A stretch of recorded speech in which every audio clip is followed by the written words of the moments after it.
Stateside opening day for the Cubs in Arizona. We've got the full preview for you right here on the Setup Man.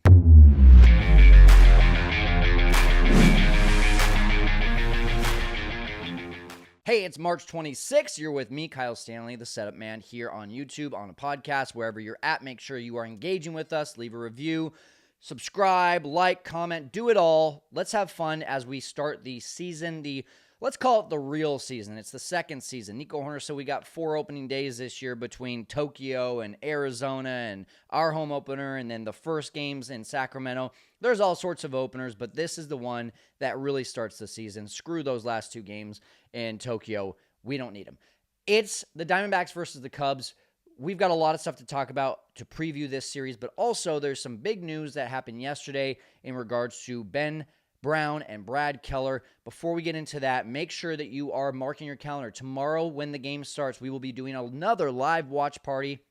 We did some watch parties in Japan, not in Japan, but for the Japan series. I think my record on these watch parties is 1-6 so far the last 2 years. So it's not good. We need to change that. We're going to change things up. We're going to bring Alex Brault on with us. We're going to see if he can bring some mojo, some magic. And for that reason, we're also going to be talking a lot during that watch party about what we're excited about coming up for this season. We're going to start doing post-game reactions, post-game shows, and Alex Brault is going to be a huge part of that, leading that army of post-game shows with myself and other Setup Man crew members. But the big thing for you guys is that you get to participate.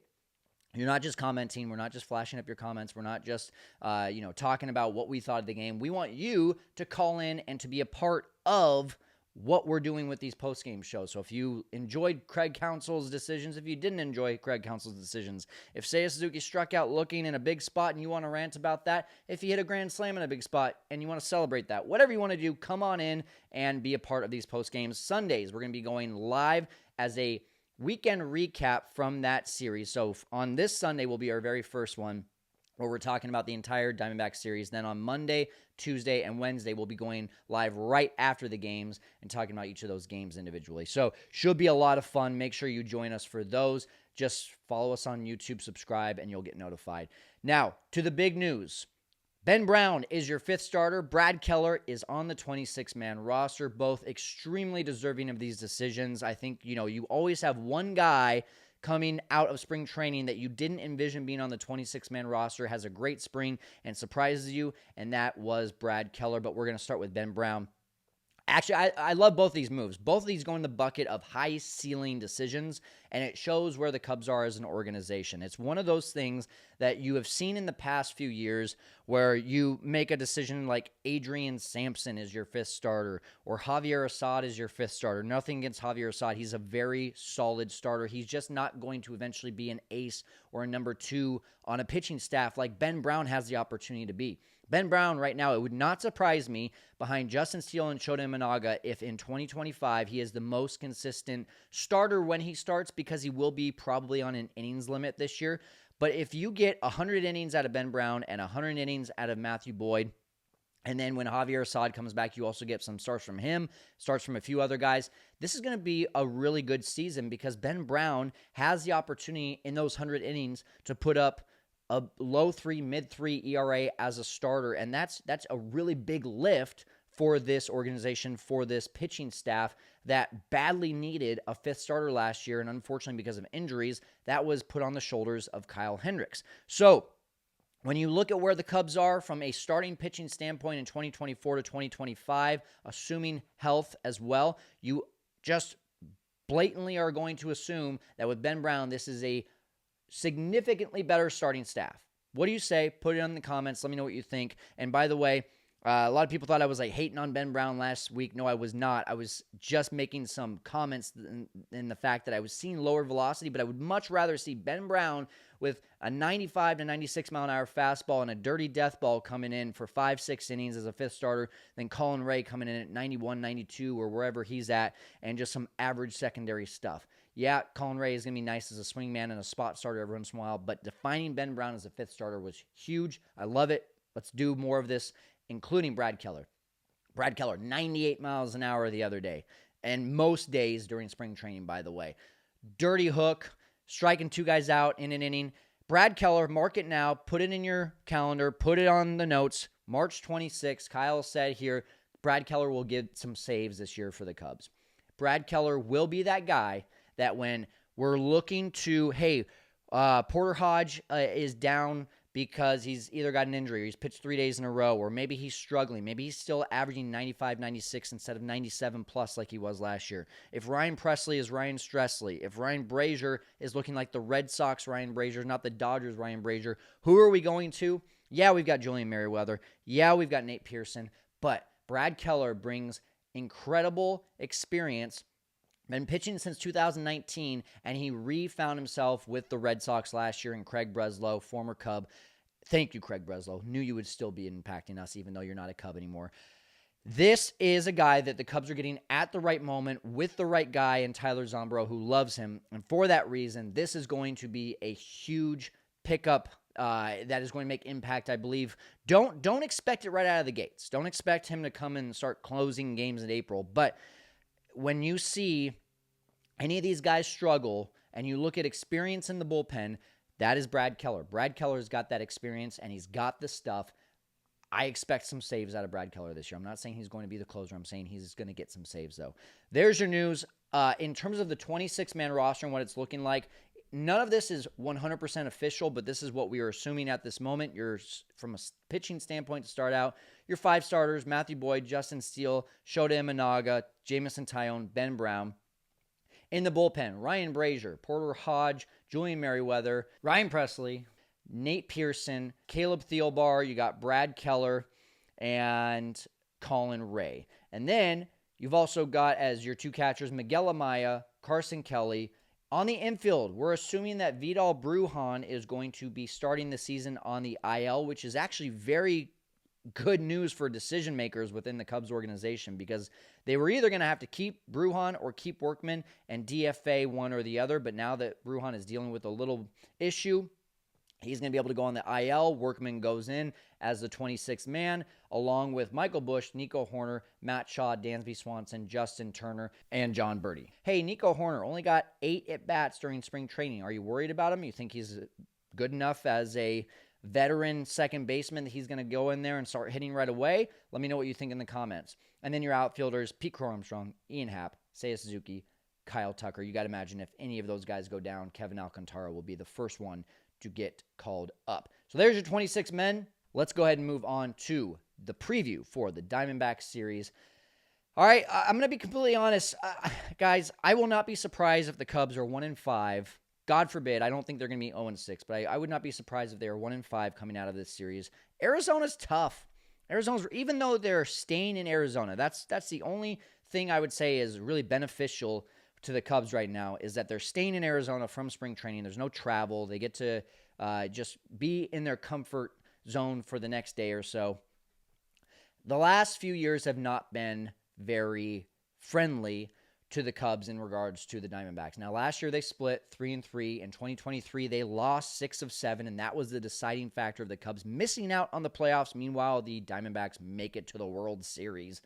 2022 lost 4 of 7, and the last time they won a series against the Diamondbacks, a season series, was when they were a completely different team in 2021 when they won 4 of 6. Now, this is a different team from the Diamondbacks last year. I would say they probably got worse offensively, but you could argue they got better from a pitching standpoint. They lost Jordan Montgomery to Tommy John, which actually might be a blessing in disguise for the Diamondbacks because of how bad he was last year. They lost Christian Walker, their Gold Glove first baseman. They lost a legit DH in Jock Peterson. They lost their closer, or at least closer for part of the year, Paul Sewald. And they lost Josh Bell, who came over in a trade mid-season. They added Josh Naylor at first base, who is a really good offensive player over there at first base. And they added one of the best pitchers in baseball in Corbin Burns. Plus, Eduardo Rodriguez is healthy this year. He only pitched in 9 or 10 games for them last year. Overall, you feel fine about the lineup. Corbin Carroll got off to a rough start last year. Maybe he's just a slow starter. Maybe you get the Diamondbacks at the best time, which is early in the season when their offense isn't quite clicking yet. But man, The starting pitching it's got to be one of the scariest 1 through 5 starters in all of baseball. And I'm not quite sure why Corbin Burnes. If you know why Corbin Burnes isn't starting against the Cubs, please let me know in the comments. But here's what we got. Game 1, Steele versus Gallen. I mean, if there's one guy I really just don't like facing, it is Zach Gallen. Zach Gallen in his career against the Cubs, 6 games, 3-1, 260 ERA in 34 2/3. Game 2 doesn't get any easier. Jamison Tyone versus Merrill Kelly, 6 games against the Cubs, just like Gallen in his career, 2-1, 378. That's serviceable. 33 1/3 innings pitched. The Cubs did beat him last year in Arizona. Game 3, Shota Imanaga versus Brandon Pfaadt. 4 games, 1-1, 2.13 ERA against the Cubs, 25 1/3 innings pitched. Something about Pfaadt also always gets to me. Hasn't really been that good in his career thus far, at least not consistently. Was really good in the playoffs in 2023. But against the Cubs, for some reason, he's legit. And then game 4, to be determined at this moment. I have a feeling it's Ben Brown. Lefty, righty, lefty, righty. Maybe they make a determination of, okay, Steele looked really good against the Diamondbacks, and for that reason, we want to go with Matthew Boyd in game 4. Lefties maybe dealing with that lineup better. I'm not quite sure. That might be why it's to be determined. Just to see how they do versus a righty or versus a lefty. And then you got Eduardo Rodriguez, who's only pitched 1 game against the Cubs. Pretty sure it was back in 23. 6 innings, 1 earned run. It was on a solo home run. If the Cubs leave Arizona 2-4, I'm pretty happy. If the Cubs, in their first 29 games of this season, are even close to 500, I'm happy. If you have not looked at this, they have the hardest schedule in baseball in any month. It looks like in the month of March and April. 29 games, 26 of them are against teams that went to the playoffs in the last 2 years. 17 of them, 17 of 29 games, guys, against teams that were in the World Series in the last 2 years. Now, you can look at this one of 2 ways. Number 1, hey, we're getting it out of the way. Great. Number 2, and along with getting out of the way, hey, seeing teams early on when they're not quite in their prime. Well, the Cubs are not quite in their prime either, so that's kind of difficult to be in that camp, if you ask me. Number 2 is, it sucks because now we're going to be in a really big hole potentially, and we're going to be climbing our way out of this hole for the rest of the season. So which camp are you in? I'm in the camp of I do like just getting out of the way, but it can be detrimental to a team that if they go and let's just say they're 11-18 after these first 29 games. That's a big hill to climb. I don't care if you're playing the Marlins and the Rockies and the Pirates and all these lower level teams in the month of May. Even if you have a really good May, if you have a 7 games under 500 in the month of March and April, and then you have 7 or 8 games over 500 in the month of May, well, congratulations. It took you 2 months just to get to 500, and then it's June, and then you're like, are we in this race? What if the Reds come out on fire? What if the Brewers continue to shock everyone and just know how to win and come out with in their 7-8 games above 500, and suddenly the Cubs are 5 back and it's Memorial Day? That's tough. It's really tough. It makes it, I don't at all envy Jed. I say that a lot, but I don't envy Jed because that's for a team that's going to be at the trade deadline, and you had this really difficult schedule, and now you're maybe close to 500 near the trade deadline, and say you're 6 or 7 games out. Are you in it? Because you still have a semi-easy schedule, July and August, and then September goes back to being a little bit more of a difficult schedule as well. Are you in it? I don't know. And this is how important it is to play close to 500 baseball in the month of March and April. And I know all the experts, all the reporters out there who have been in baseball a lot say, stop putting so much pressure on April, but we have to. We have to, based on what's happened the last 2 years with the Cubs. They've literally lost the season in 2 months. In 2024, it was a miserable May and a miserable June, and it sunk them. In 2023, it was basically the same thing. Came out on fire in April, and then May and June were rough, and they started to figure – well, actually, it was just May that they were rough. June, they started to figure it out. July, they went on a heater. So it's just a difficult situation if they do that. So just come out, play 500 ball, close to 500 ball, have a great May, and then you're 5 or 6 games over 500 going into June, maybe even better, and you know that you're definitively in the race. That's all I got. Cam Smith, we got to talk about the elephant in the room. We have to talk about the elephant in the room. Cam Smith. Did a live space on X last night, and the amount of people that wanted to talk about Cam Smith was really wild. I thought it was going to be just a really quick conversation about Cam Smith, and we were going to move on, and we were going to talk about Ben Brown, and we were going to talk about the Arizona series. But, man, every person that came in, go listen to the replay, by the way, if you're on X. It's on my feed. It was just every person wanted to just bitch and moan about this and just, man, I can't believe that we gave him up. I can't believe that he's going to go be rookie of the year for the Astros. I can't believe this. I can't believe that. And listen, am I going to be happy if Cam Smith goes and wins the AL Rookie of the Year? And, our good friend of the show, Matt Cozy, over at Locked On, he posted on X, what if Cam Smith has a better season than Kyle Tucker? I don't think that's going to happen. Personally, I don't think Cam Smith is going to be up in the majors still come May or June. I think he will be sent back down. I think he's going to go through some struggles, and he's going to have to figure that stuff out. 32 professional games, and you're in the major leagues already. I just don't see how that sustains.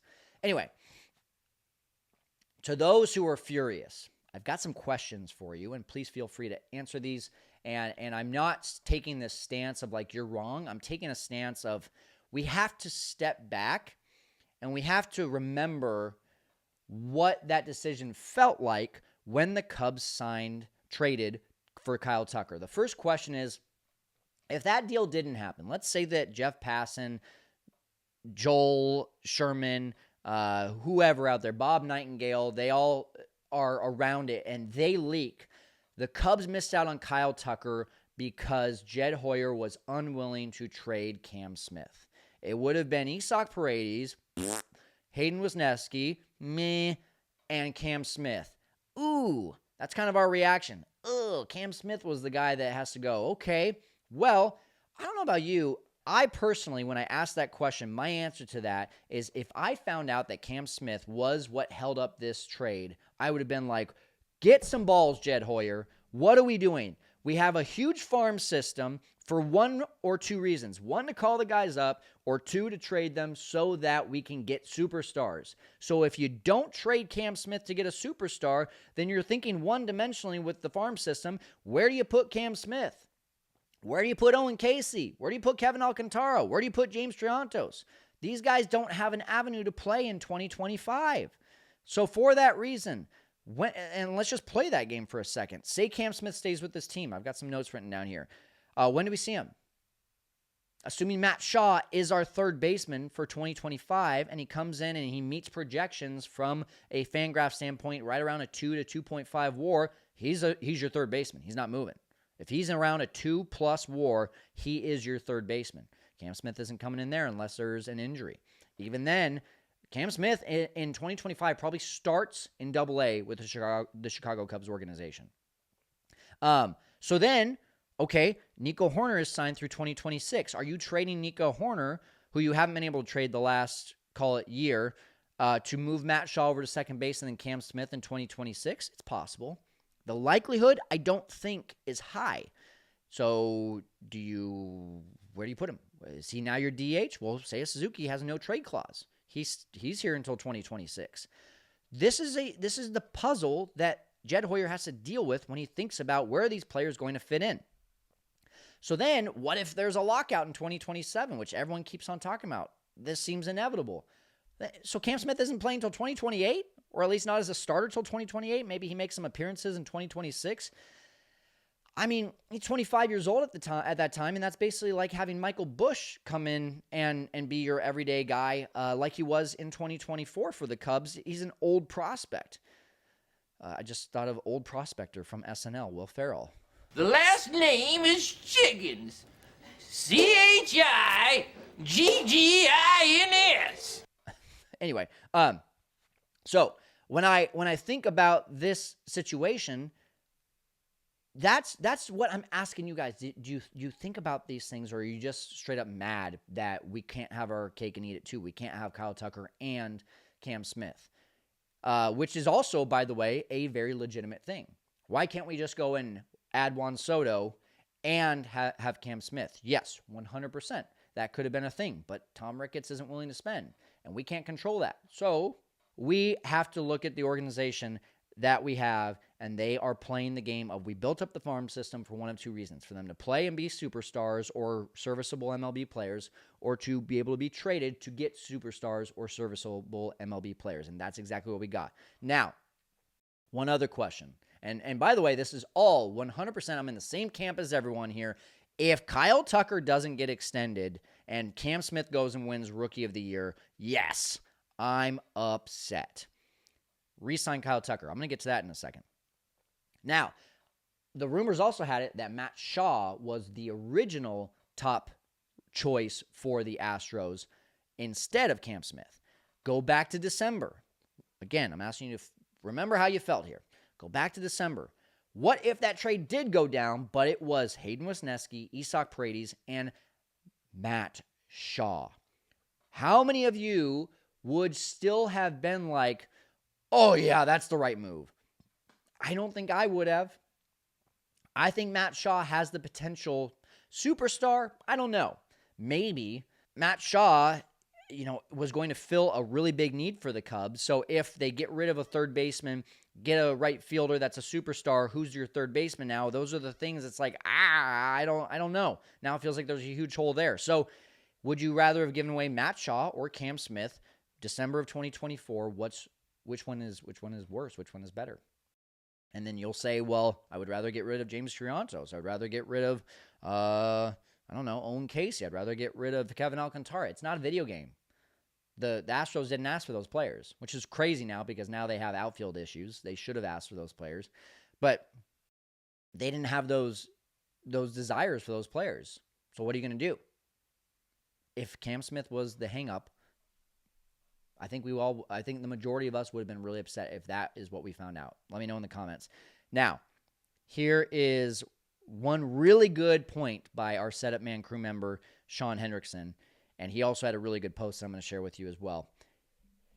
He said in our chat, our group chat that we have with our Setup Man crew, he said, I hope Cam Smith has a great season. I hope he wins Rookie of the Year. Why? Because it puts pressure on the Cubs, Jed Hoyer, plus Tom Ricketts, to go and re-sign Kyle Tucker, because fans will be up in arms if they don't re-sign Kyle Tucker. Boom. That is a mic drop point. Thank you, Sean Hendrickson. I agree.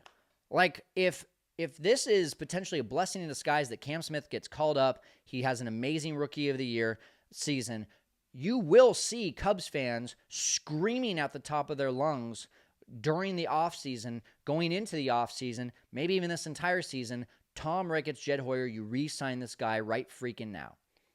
And if that's the case, thank you. If Cam Smith doesn't have a great season, then maybe there's less pressure for these guys to re-sign Kyle Tucker.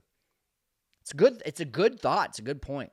And then the last thing is, Sean says, all right, everyone, I think we should jump on the bandwagon and crown these guys Rookie of the Year and runner-up. What do you think, and who you got winning it? And he's, of course, joking, but he's essentially comparing Gage Workman and Cam Smith on their spring trainings.